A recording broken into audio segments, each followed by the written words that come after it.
When you've gone from a special team standpoint, since there's so many different variables, is there any benefit or advantage to playing a team twice in a 6 week or so span?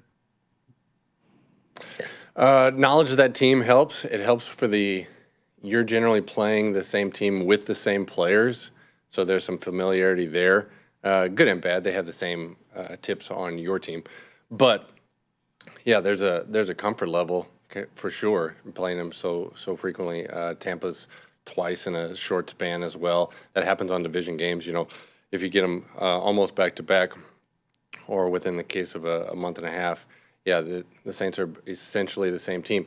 Now there are some differences. They're playing with a new kicker, as you saw, than we played last time. So there's that. The returners have cycled a little bit.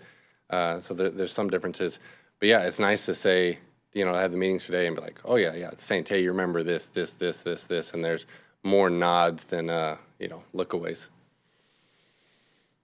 I know you were in Seattle when D-Lou was there. Do you have any good Damian Lewis stories? I know he was probably not playing on special teams, but just maybe even on field goal blocking. D-Lou is a fantastic field goal protector. Has been the left guard for us for many, many years, many teams. Fantastic family guy. Just got married over this break, so big ups to D-Lou. His family's playing football, high school football in Charlotte too, at one of the local high schools, right? Yeah, I think Yeah. that's been out there. So yeah, D-Lou cares about the people in his house like nobody ever. That he's about taking care of his people and helping them be in the best situation possible. Always proud of him, happy when things go his way. Really solid guy who helps the team however he can. Thanks. Joe? Morning, Tracy. Recording in progress. Hey, Joe.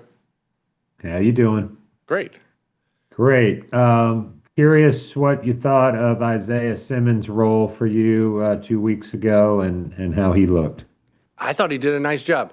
That's about as hard a situation as you can be. At least he has some experience to lean back on because he came here on a no practice week, for the Rams game where we were walking through all the stuff, and then just the first plays you saw were his first plays since training camp, and that was his first full speed. He ran a little bit in practice to make sure that his legs still worked, but then it was pretty much put on a helmet and go. So happy to have a guy who had at least done many of the things before. Excited to work with him and have him continue on. I was surprised to find out he wasn't a South Carolina guy, just a Clemson person, but he's from the Midwest. So, but yeah, really interested in growing our relationship and hoping that he can help the team. He looked good so far. Where specifically, where do you think he might be most helpful? Oh, well, this is a player obviously with tremendous physical talents. So for us, he's immediately, because of the role that he would play on the team, a four-core player, be on everything, a coverage asset for sure, with some blocking ability. Just try to, as he grows in the knowledge of the stuff that we do, use him in more and more places. You'd like him to be anywhere we could.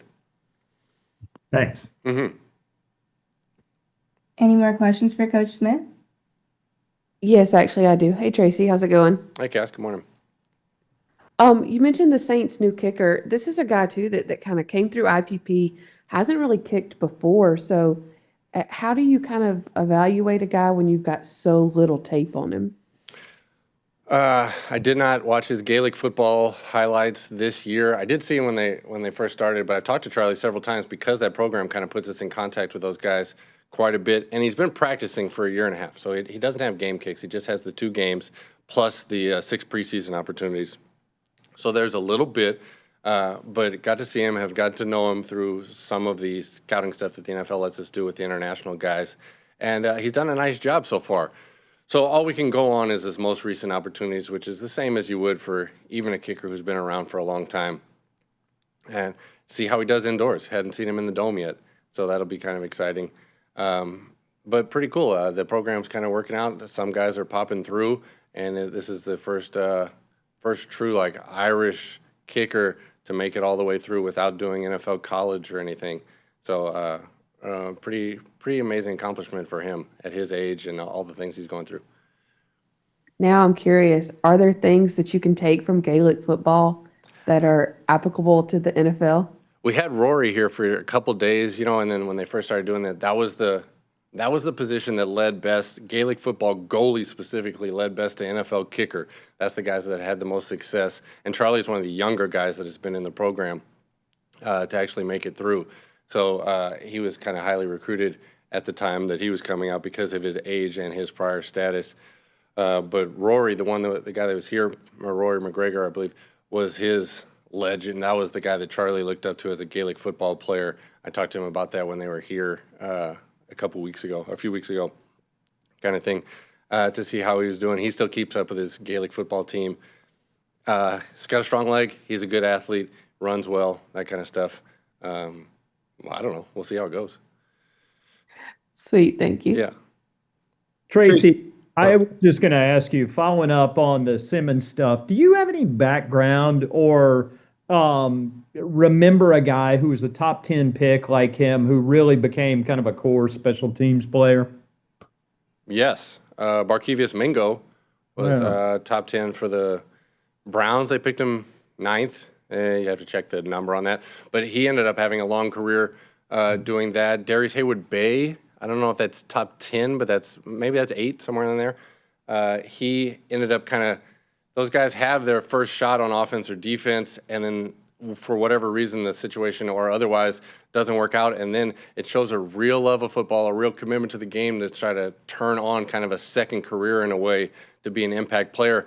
And because of their status, the reason why they were top 10 picks is generally from athletic prowess. They have an advantage if they can commit themselves to doing it and learning the ins and outs of the special teams game. But there's a handful of them. And then there's returners like Ted Ginn, if you want to count him, not a coverage player, like that kind of stuff.